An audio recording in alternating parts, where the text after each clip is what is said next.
September 10th, which means it's Monday. It's miserable. It's raining. And normally I love the rain, but the fact of the matter is, I hate the rain when I gotta go out.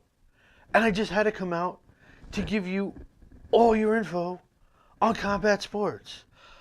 So I am happy to be here, and I hope you are happy watching from wherever you're watching. And remember, call in later, call in now, just call in 516-945-9099. Finally, the dust has started to settle from this absolutely crazy weekend. We're going to be talking about that. Lots of comebacks. I mean, there's always comebacks. There's an ebb and flow in combat sports. Someone's up, someone's down, someone's down, someone's up. It's give and take, sort of like a good relationship, which I know nothing about. But lots of comebacks this weekend. We're going to be talking fact. We're going to be talking some fiction. We got some segments. And I want you guys to check out CycloneComedy.com. Check out Psyche Prods, Prodz, on Facebook. And like I said, 516-945-9099 is the number to get in touch with me right here. And we're going to start this whole big shingding off right after this quick break. This is Frank Edgar. This is the Barbarian Tim Bosch. I'm World Series of Fighting undefeated lightweight champion Justin Gaethje. MMA legend, UFC Hall of Famer, Iceman. Chuck it up. And if you got the guts, step in the cage with Cyclone. All right, so here's the thing. When you're in entertainment, when you're on the news side of things, you always start with the big story. The big story leads. Well, everybody knows what all went down in the big story. So what I'm going to do is I'm going to pull an audible at the line. All right? I got my receivers, my running back, my tight end, and I'm calling an audible. I'm starting with the stuff most of you don't know about to help make you guys well-rounded as well. This past weekend over in LFA, Bas Rutten's protege, Rafian Stotts started slow against Ryan Lilly, and he came back to win by TKO in the third round. And as I watched it back, I wondered a couple of things. Number one, is Rafian Stotts long for the LFA? Here's the thing. He's now 10-1. Okay? I mean, 10-1 it's a good record, don't get me wrong. But it's not some superb super record. How much longer will he be in LFA? LFA is a good organization. It's mid-level, regional sort of deal. But Bas Rutten is a broadcaster of the PFL. Do they offer him a contract next season? Does Scott Coker or Dana White offer him a contract? It'll be something interesting to watch because, like I said, if you're a protege of someone that's high up in a different organization, I guarantee you Bas has a lot of people's ears, so they're going to listen to the man that started. Here comes the boom.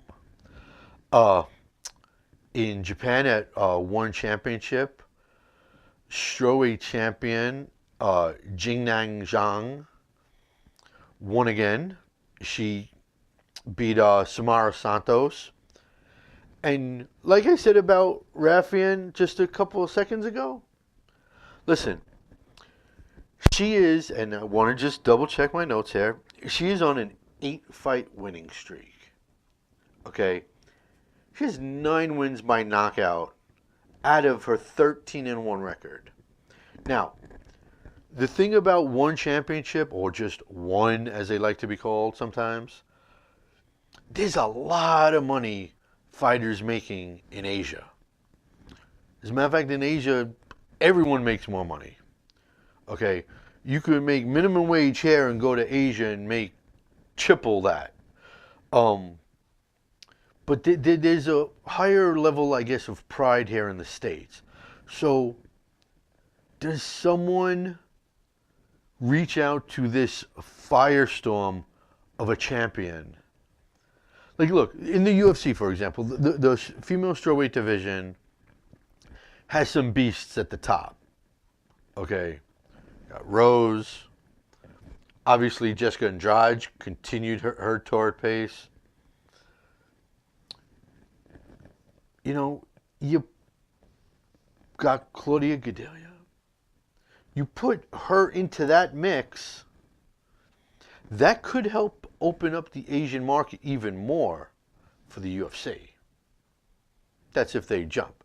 If Scott Coker jumps, she's an instant superstar in Bellator. Also there, Amir Khan, not the boxer Amir Khan, the MMA fighter Amir Khan, was taking on Onario, The Rock, Bonario. And look, I'm not one to talk, all right, but I look more like The Rock than Onario does. He's kind of more like the Pebble. And he is the classic Muay Thai fighter. You know, the stance, you know, the high hand stance. It's good for protecting the head, but it leaves the body exposed. And the fact of the matter is, you know, that's good for some people. I think Onario needs... I'm not saying come in like, you know, I don't know, someone like Khabib, someone like Darren Till with his hands down. But the hands, like, you know, granted, you can't, you know, protect your head and protect your body at the same time. I don't know if Onario has the right fighting style. Like I said, it's not for me to say, but I'm saying I don't think it's working for him. Anyways, Amir put him out by rear naked choke at 4:33 in the first round. And one other thing about one championship that happened, Christian Lee got DQ'd because he had Edward Kelly in a suplex position, up, down, bang, puts him on his head. And, I mean, the ref was right on it. It's a good stoppage, right on the spot. And I know fighters are living in the moment. You know, you see it with knees with down fighters with the one hand down, the two hand down. With nobody knows what rules are going on in the States. You gotta, if you're a fighter, you gotta be more cognizant of what in the world you're doing. You know? You can't go throwing suplexes and dropping people on their heads. So, he was DQ'd for that. Then the WBC Welterweight Championship happened just a couple of blocks away from my house in Brooklyn, the Barclays Center. Blah, blah, blah. Here's the thing. Keith Thurman got injured. He was inactive for a while. He vacated the belt. Smart move. He knew he wasn't going to be able to defend it. Why hold on to it? So he vacated it. Brooklyn's own Danny Garcia, superstar Sean Porter, go at it for the vacant title. And you talk about give and take between fighters. This was the classic give and take. Danny Garcia lit up Sean in the third round. Sean then turned around and lit up Danny in the sixth round. And in the 10th round, look, you MMA fans know what telephone booth fighting is. When you're right up in someone's mush and you're throwing hands. In the 10th round, Garcia and Porter let the leather fly, just beating the piss out of each other.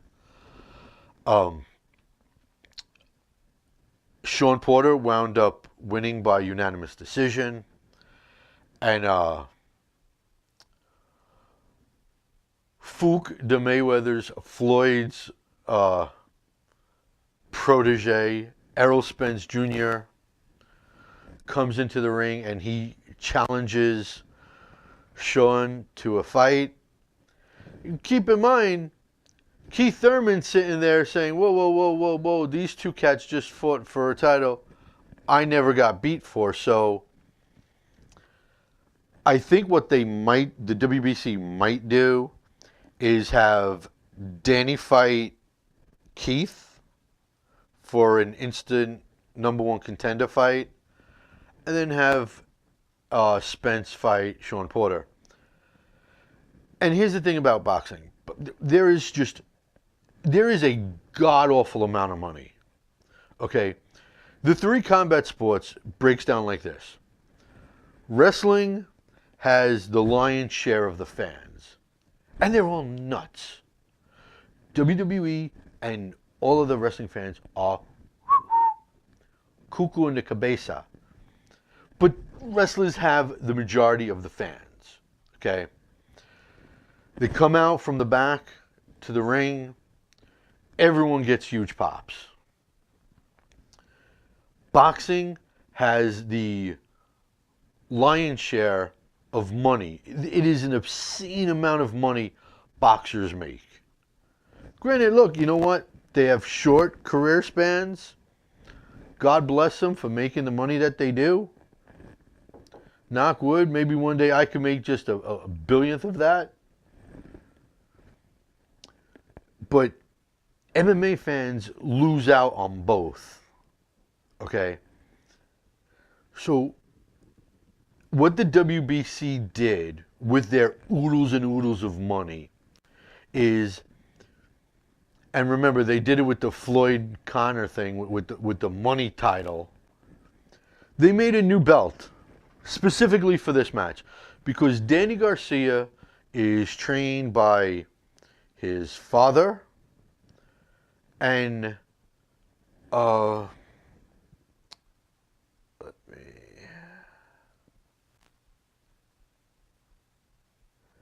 do this.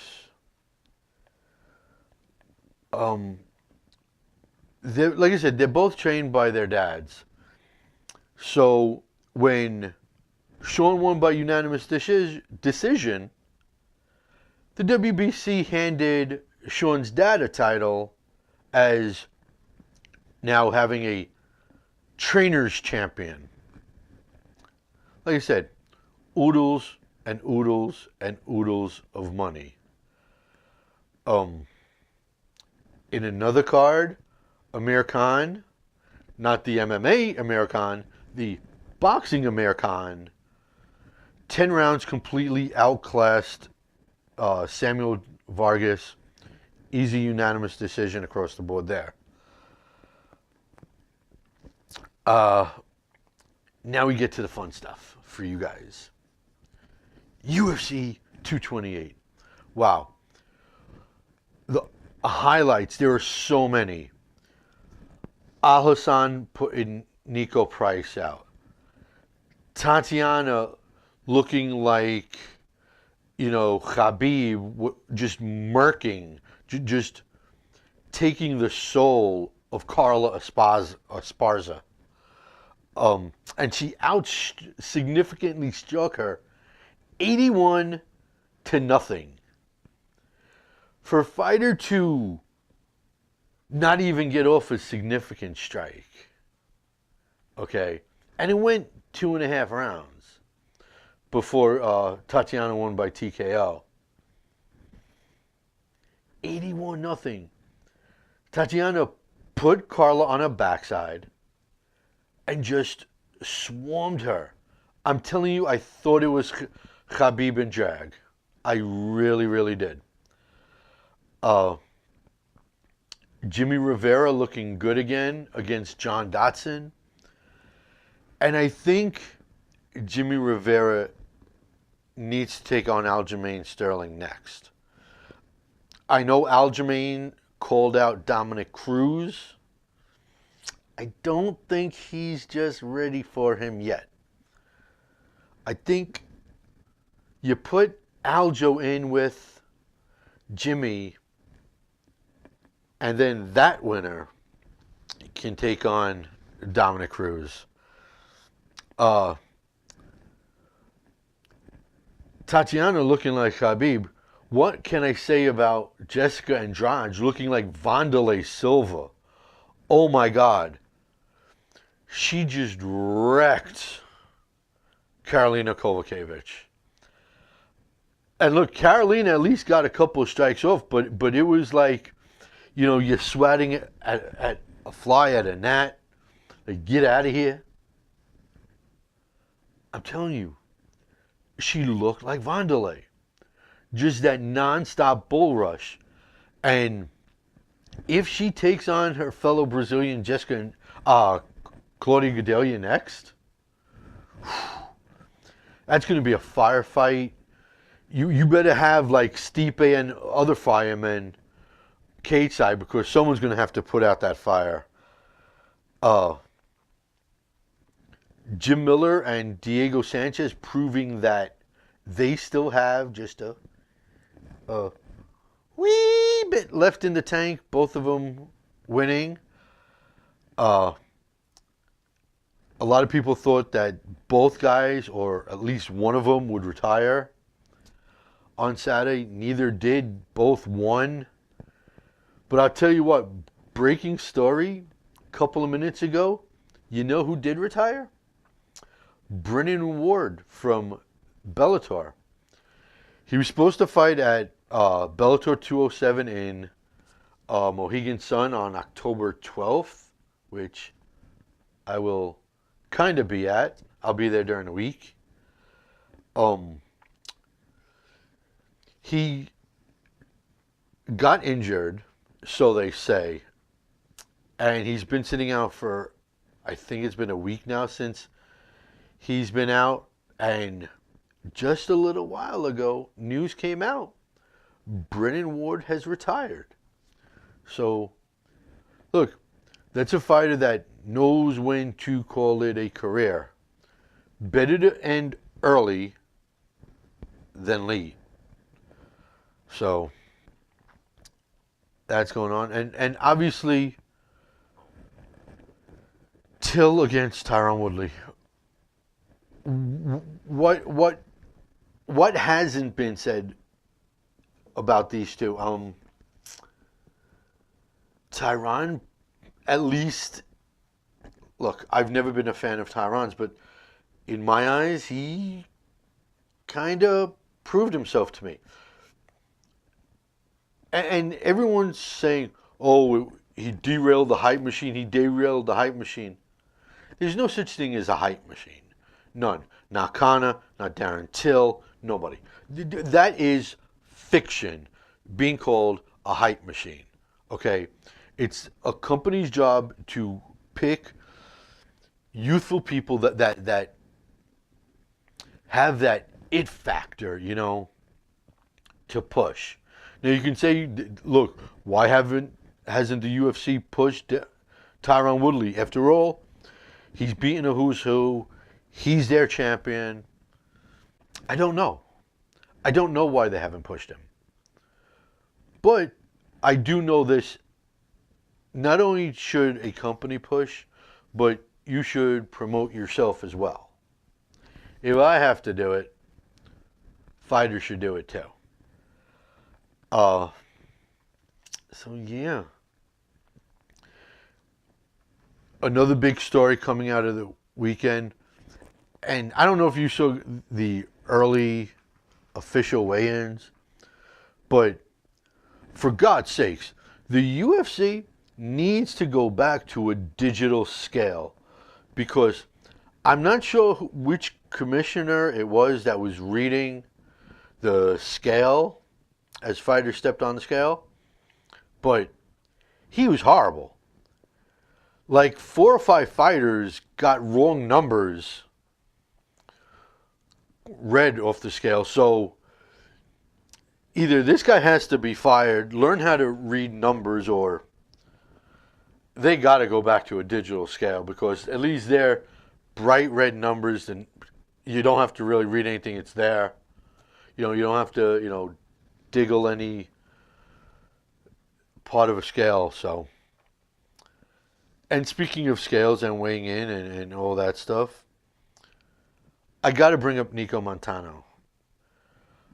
A lot of you, some of you friends of mine, have called Nico chicken, coward, and a bunch of other things. Listen, no fighter, no amateur, no professional fighter is a chicken.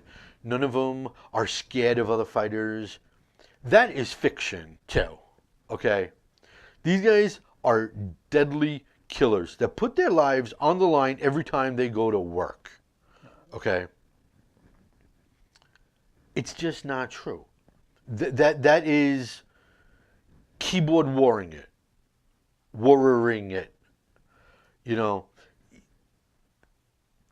The fact of the matter is, during her weight cut, she stopped sweating. The UFC medical team told her to go to the hospital.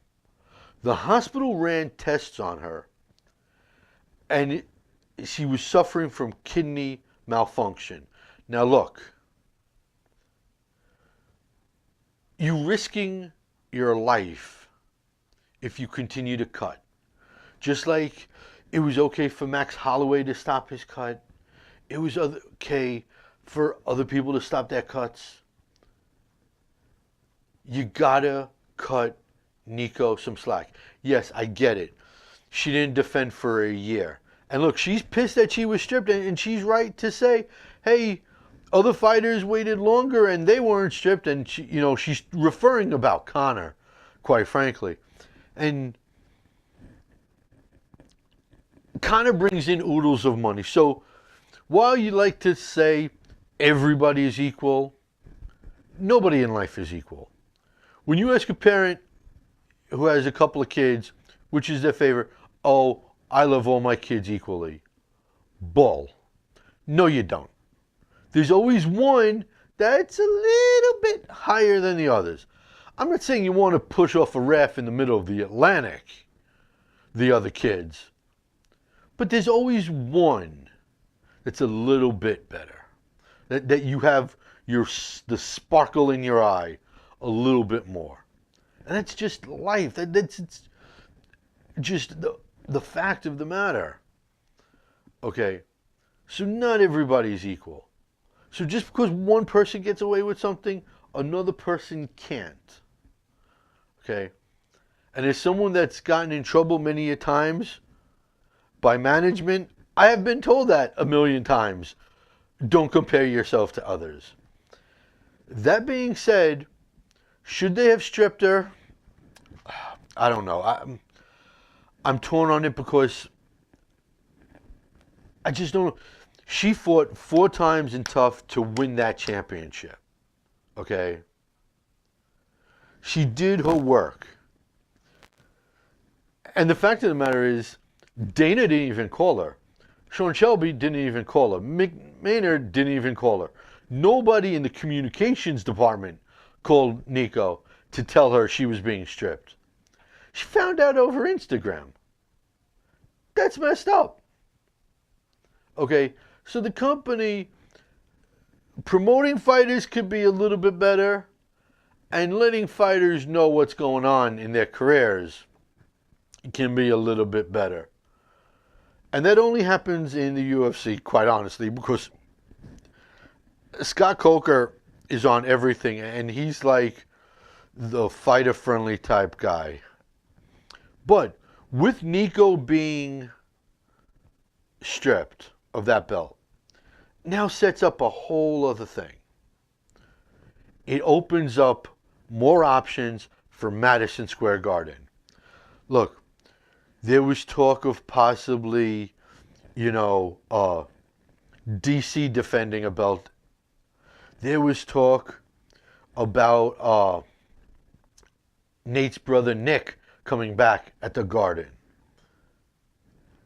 Now you have so many other options. You got Valentina, who's chopping at the bit to finally fight for a championship. And I think Dana has to sit down with Joanna Jędrzejczyk and say, look, I love you at strawweight. I know you want the strawweight title. But now is the time you go up to flyweight. This is the time. She needs to go up to flyweight. That fight has to happen. You could put Nate and Dustin up a spot, make that the main event so it's a 5-round fight. And then you have Valentina and Joanna as a championship fight, automatically as a 5-round fight, as a co-main. Then, heck, you could even throw in Woodley and Colby Covington as a second title defense on that card. Plus, also, here's another fight you guys can add to the Garden card. You could, because Jessica Andrade suffered nothing, you could have her fight Rose for the belt at the Garden. Now, I think Rose is recovering from injury, so that fight might happen the New Year's card on December 29th, or possibly maybe even the January, I think it's like January 15th or 16th, that weekend. One of those will probably be where Rose and Andrade fight. But at the Garden, Valentina and Joanna, Tyron and Colby. And Colby actually said with Ariel Helwani earlier today, if you guys weren't watching his show, but I am happy you're watching my show, that Donald Jr. and Eric Trump both said if it's at the Garden, the entire Trump family will be sitting cage side. And frankly, honestly, when there's a sitting president around in the city, blocks on blocks on blocks are shut down for obvious reasons. I hope the Trumps don't come because I really just don't want to deal with... There's going to be such a headache during that November card in the city. I don't need a bigger headache having the Trump family come in. No offense to them, but I'd just rather let them watch it on a pay-per-view like the rest of us. But I want you guys to go to CycloneComedy.com. Head over to Facebook. Psyche Prods, Prodz. And don't forget, right now, give me a call. 516-945-9099. Call. Everyone that's watching, call in. Everyone call all at once. Because one of you is going to win a very, very special prize from yours truly. Now, when we come back from the break, we're going to be talking some previews. We got some segments coming up. But all that goes down right after this. Hi, I'm Jim Miller. This is Dan Morigliata. I'm Derek Brunson. I'm Nick the Carney Lentz, and you're locked into the cage with Cyclone. Alrighty, I'm back. You miss me? This Friday, it's kind of a light week this weekend for combat sports. Friday, LFA 49 happens down in beautiful Atlantic City, and lots of welterweights happening. Count them, 1, 2 undefeated welterweights are going to mix it up. 25-year-old Sean Bradley, who's 8-0, is fighting 22-year-old 5-0 Gilbert Arena. Also on Friday, not too far from this building right here, is Triton Fights over at the Space at Westbury. And I'm not saying I'm definitely going to be there, but there's a 50-50 shot, depending if it's raining or not, because let's face it, I'm not really a fan of going out in the rain as I get older. Like I said at the beginning of the show, just not my scene anymore. But I might go. Saturday, also down in Atlantic City, MMA Pro League 1 happens, where Team New Jersey is taking on Team Pennsylvania. And it's a brand new company who, by the way, I just happened to apply for work and I got turned down by them. But, I still, you don't hire me, I'm still going to wish you well. But they're run by former HBO Sports president Mark Taffet. And it's team-on-team MMA. And it's an interesting format, and frankly, I didn't think the PFL's format was going to work, so who's to say if this one's going to work? I don't know. I'm not Karnak. I don't have a crystal ball. So yeah, he's the head of a new league, and the coaches for the two teams are Dan Miller for Team New Jersey and Daniel Gracie from Team Pennsylvania. You also have on Saturday Canelo against Triple G2. And God, I gotta say, I really, really hope that Canelo doesn't fail any drug tests anymore.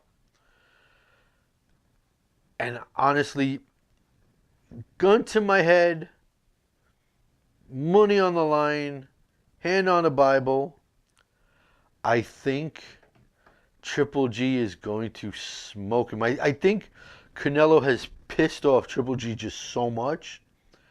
I think Triple G is just going to murk him, for lack of a better phrase. I think he's going to tear him up. And I can see him actually either, I don't know, TKOing him or straight knockout, 4th, 5th round. I don't see this fight going 6 rounds. Not even slightly. Then on the East Coast, it's in the early afternoon, so this way you could watch all that stuff at night I just told you about on Saturday. It's Fight Night Russia. Headlined, of course, by the power of Mark Hunt, who surprisingly still has all of his power in both of his hands, against the groundwork of Alexei Olenek. And here's the thing. A couple of my friends said, why is Khabib not on the first Russian card? It would sell. Here's the thing. Khabib on any Russian card is going to sell, number one. Number two, it's a fight night card. You don't want to waste Khabib on a fight night card. I'm actually surprised that they put Zabit on the Texas card and not save him for the Russian card, even though Zabit lives in Jersey. I just think that, it's going to be really interesting, because if Mark can somehow catch Alexei, it's going to be over. I'm not saying Alexei has a glass jaw, because look, he's 56, 11, and 1. He has 11 Ezekiel chokes. That's freaking insane. at most, if someone has an Ezekiel, they'll have 1 or 2 in a career. He has 11. He has 44 submission wins, okay, out of his 56. He has 45 wins in the first round, okay? So Alexei likes to just come in, take you down, either get you back and rear naked choke you, Darce choke you, or Ezekiel choke you, or knee bar you. The guy likes to... He is truly the boa constrictor. You know, the nickname fits. So that's the weekend. Not a lot, but just enough. Now, what you should do is keep it here on Strong Island Radio and Television all the time, not just on Monday, but every day that ends in Y, you should be watching Strong Island Radio and Television. And why? Because A, I say so, and B, the content is great. Some incredible shows here. Watch them all. But at 9 o'clock tonight, East Coast time, some My House shows coming up. So watch that. I know I will. You should too. I need you guys to, like I always say, I'm going to remind you again and again and again and again. Head over to CycloneComedy.com. Check out Psyche Prods on Facebook. And give me a call. 516-945-9090. No, oh, whoops. 516-945-9099. Call, because like I said, I got a prize for one of you. Just one. One person getting a prize. If you want it, give me a ring-a-ding-ding. Now, when we come back, we got some segments coming up. So, stay tuned. Right after this, I'll be back. After this message. I'm Dennis Bermudez. Hi, I'm Creepy Ian McCall. Yo, I'm Kelvin Gastelum. This is Mark Goldberg. Yo, I'm the world's most dangerous man, Hall of Famer Ken Shamrock, and you're getting tapped out in the cage with Cyclone.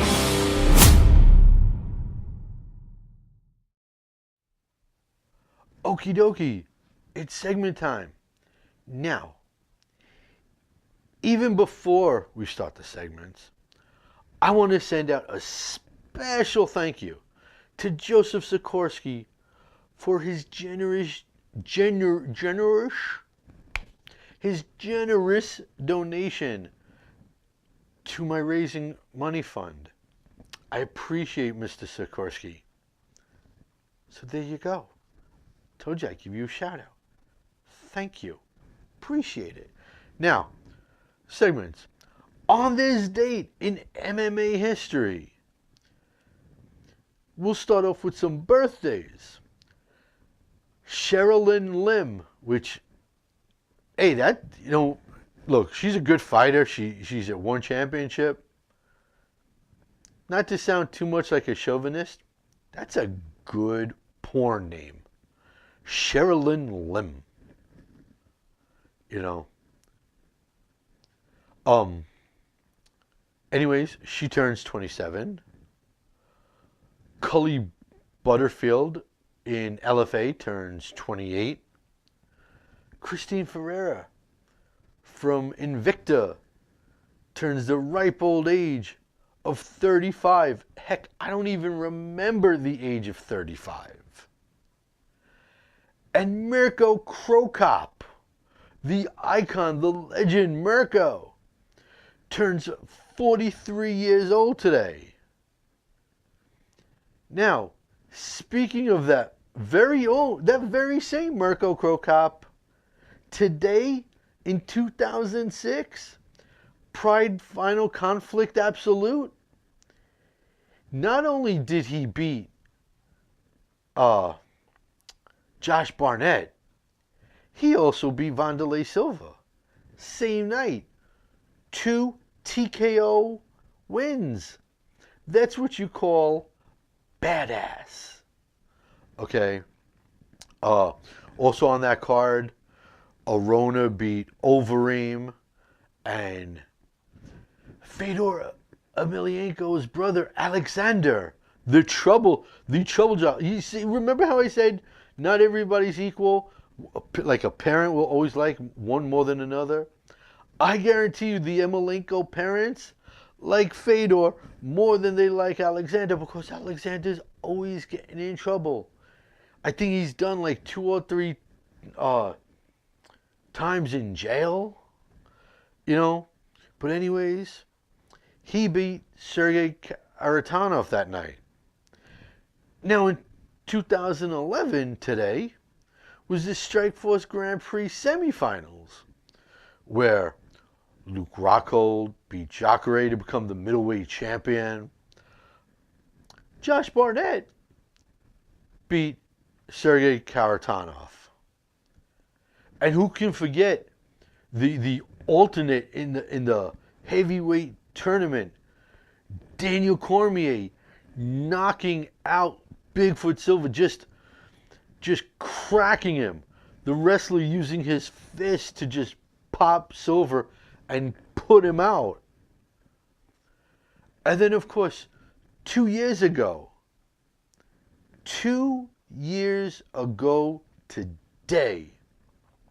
UFC 203, Stipe Miocic, the baddest man on the planet, knocked out Alistair Overeem. And then who can forget Mickey Gall smashing CM Punk? Let me tell you something. That night I was at Dave & Buster's. A shout out to them, even though they're not a paid sponsor. I will shout them out. The Dave & Buster's by Starrett City. Sitting there, enjoying myself. And a couple tables away were a bunch of, I'm not going to say numbnut WWE fans, but they were WWE numbnut fans. And the second Gall smashed CM Punk, they stood up, tears started streaming down, and they left the establishment. So that's what happened on this date in MMA history. Now, I think that it's at the point where I need to tell you guys a little bit more what's going on in my mind. And I think what I'm going to do is my pound for pound list. Now, the UFC's, all their rankings are top 15. And I'm special. I don't think top 15 is necessarily a good number. I think 12 is just good enough. So I'm going to do my top dozen. So coming in at number 12 on my top 12 pound for pound list is Luke Rockhold. A lot of you people are going to say, he's stiff, but the fact of the matter is, you know, he's a former middleweight champion in Strikeforce and the UFC. Granted, that really doesn't take into account, but he's going up to lightweight after he takes on Chris Weidman at the Garden at 230. He's number 12 in my eyes. Number 11,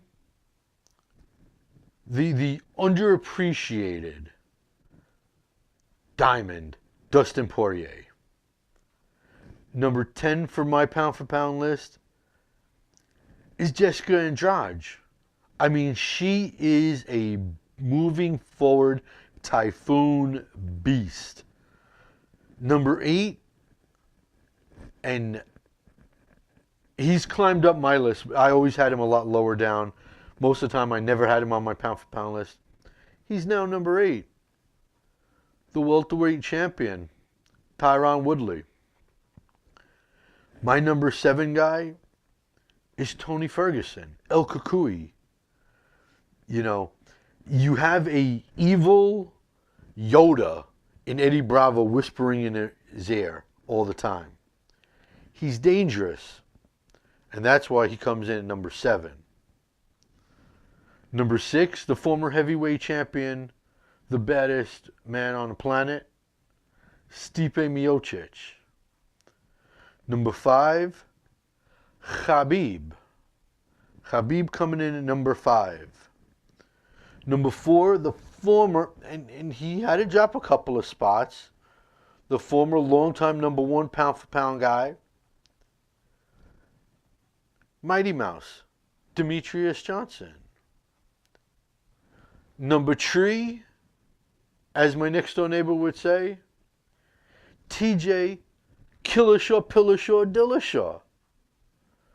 My number 2 pound for pound fighter, and this is going to shock a lot of people because a lot of people have this person, if at all, on the list, way down. Chris Cyborg. Cyborg is the meaning of the word beast. If she dropped down to atom weight somehow, if she cut off like 2 of her limbs, she'd still be badass. Pound for pound, Cyborg is number 2. Okay. And number 1, the gold medal spot, is the champ, DC. It's all about the base fried chicken, honey. Daniel Cormier, number 1 on my pound for pound list. Let's see. Do I want to do that? No. Okay, let's just say I want to spotlight a fighter who was on my other show, on the Cyclone variety show.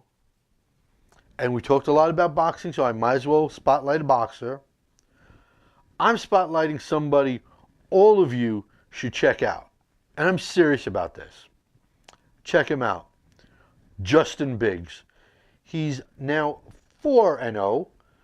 2 wins by knockout, 2 by TKO. So in other words, he finishes people. He fights at welterweight and at super welterweight. His nickname is the Brooklyn Torch. Evander Holyfield just signed him recently to, I believe it's a 3-year contract, he told me. So here's the deal. If the real deal, Evander Holyfield, can like him, you can like him. Guarantee you, if you check out Justin Biggs, you will like him. As a matter of fact, I'm going to try to get him on this show now. His next fight is September 29th at King's Theater in Brooklyn. Not too far from my house. And it's against an unknown opponent. That's how badass he is. He's taking on an unknown opponent right now. So there you have it. No calls, I guess that means the prize gets carried over to next week, because I will be back next Monday, September 17th, from 7 p.m. to 8 p.m. Eastern Standard Time. Call in and win that prize, because now the prize gets carried over. And it's a good one. It's one you're going to want to win. So as we close up, I want to remind everybody again and again, check out CycloneComedy.com. Check out Psyche Prods, P-R-O-D-Z, on Facebook. Keep it right here. Keep always watching. Forget TV, all right? Nobody watches TV anymore. Hulu, Roku, all that stuff. This is what you need to be watching. Strong Island Radio and Television. Because the best content is right here, baby. This is where you need to be watching. And once again, I want to thank Joseph Sikorsky for his helpful donation. And I will see you next Monday. As I remind all of you, Until then, I am Cyclone saying, just because you're not an athlete doesn't mean you can't be an athletic supporter. Bye-bye.